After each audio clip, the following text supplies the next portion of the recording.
Hello everybody, so today I've created a very lived in, almost grungy smoky eye look with fresh skin and metallic shades around the eyes to make the eyes really pop. I hope you enjoy this look. So to begin, as always, I'm going to prime my eye with this Kat Von D eye primer. I have to say this is a revisited product and it's a very green base, almost kind of a deep kind of yellow, so I don't recommend it to all skin tones. So to thicken the appearance of the lashes and also to black out any gaps, I'm just using a gel liner on the top waterline. So to set my primer, I'm just going all over with a nude shadow. You can use anything as long as it's a slight matte formula. And I'm just brushing that all over the lid up into the brow bone. For the all over shadow colour, I'm going to be using this almost chocolate, kind of cool toned, almost purple just all over the lid, and this is what's going to create that kind of smoky haze. And what I love about this shadow is that it's very easy to blend, even though it's a mattifying formula, or a matte formula should I say. And I'm just bringing this above the crease, which is really important if you have a slight hooded eye, and I'm just building the product very slowly. I also recommend going over the area a couple of times, especially on the lid when you're using a matte eyeshadow, because things can get a little bit patchy if you're not too careful.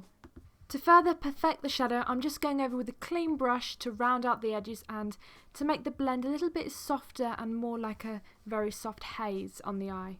So now I'm going back in with a matte taupe eyeshadow just on top of that blend, just to add a little bit of interest into the eyes. So I'm kind of putting two colours together just to soften the haze and to bring up the shadow a little bit more. So surprise, surprise, I'm actually not going to be using black today. I'm going to be using a brown eyeliner just on the roots of the lashes, and then I'm going to smudge that in. I want there to be definition, but I don't want it to be a very black kind of harsh definition. I want it to be a very soft, almost earthy look. I also love to do this kind of makeup on a day-to-day basis because it doesn't require any precision whatsoever. Now when it comes to the eyes, I always like to add almost like a metallic pencil or even an eyeshadow close to the lash line, because it kind of reflects off your eye colour and it makes the eyes pop a little bit more. Alternatively, you could also use this in the waterline. That also makes the eyes pop, especially as a nice contrast against your eye colour. Now if your eyes are on the smaller side and you're looking to do a smoky eye look, I do recommend lining your bottom waterline with a nude pencil, unless of course you're going to go full out and do a very smoky eye and you're going to bring down the shadow quite far on the bottom lash line. That's a different story, but if you're doing something similar to this look, it really does help to open up the eyes by using a nude shadow and then lining alone on the lash line. I'm so happy to discover this brush now. I use it all the time on my clients as well. It's just the perfect blending out brush. Think of it as a crease brush, but for the lash line. So if you want a really smooth blend when you're blending out your shadows on the lash line, this is the perfect thing to do it with. I'm then going to mirror what I did on the top of the eye by using the metallic pencil and just tracing along the lash line. So while I was on the search for all natural organic makeup, I came across this brand called Well People, which I'm very excited to try more of their products. And I'm basically using this as an inner corner highlight, and this is also gorgeous on the cheekbones, but we will save that for a later tutorial. And then I'm just curling my lashes with my trusty Kevyn Aucoin lash curlers. I will never go back to Ushimura. So for mascara today, I went for the Makeup Forever Smoky Lash, mainly because it's my tried and trusted mascara for when I'm doing a smoky eye. It gives a great amount of volume. It's not a very glamorizing mascara in terms of length, but it gives a very blacked out appearance on the eyes, and it does enough volumizing for me.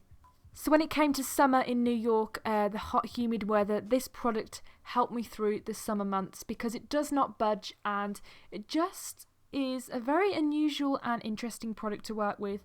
I use the colour Ash because it has the least red tones possible, and if you're into brows, you do not want red tones unless you are a redhead. And I'm using this with my favourite brow brush, which is actually an eyeliner brush, but it's just perfect for doing brows if you want a very kind of natural brow that doesn't look too painted on. So for skin, I want to keep the skin as fresh and dewy as possible. If you know me well enough, you know I love shine. I do not care if I look oily. I just want to look like I've just had a facial, and my most perfect product for this look would have to be the Jouer Luminizing Moisture Tint, because it just gives that perfect amount of sheen. Sometimes it can be a little bit too much, but it's nothing that powder can't control. Now when I'm working with more cooler tones around the eyes, I like to make sure that I'm using more of a heavy duty concealer. And I find this one perfect because it gives a great amount of coverage, but it's not too thick as to the point that it gets into your fine lines. So since the eyes are almost the main focal point of this look, I wanted to keep the skin super fresh and youthful. So I'm actually going to be using cream blush for this, just all along the cheekbones. And I'm also going to be pairing the same lip by using the same product on the lips.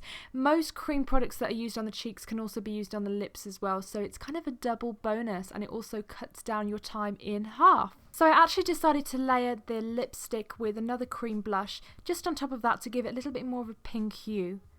Now, because the base I used is extremely dewy to the point of dewiness, I'm just going to powder over certain areas of the face using a translucent powder. And to be honest, I would rather look extra dewy than extra dry, so I do not mind doing this step. And that is the look finished. I hope you enjoyed this and I hope you learned something along the way. Leave me any questions down below if you want to ask me anything, and I will see you soon. Bye!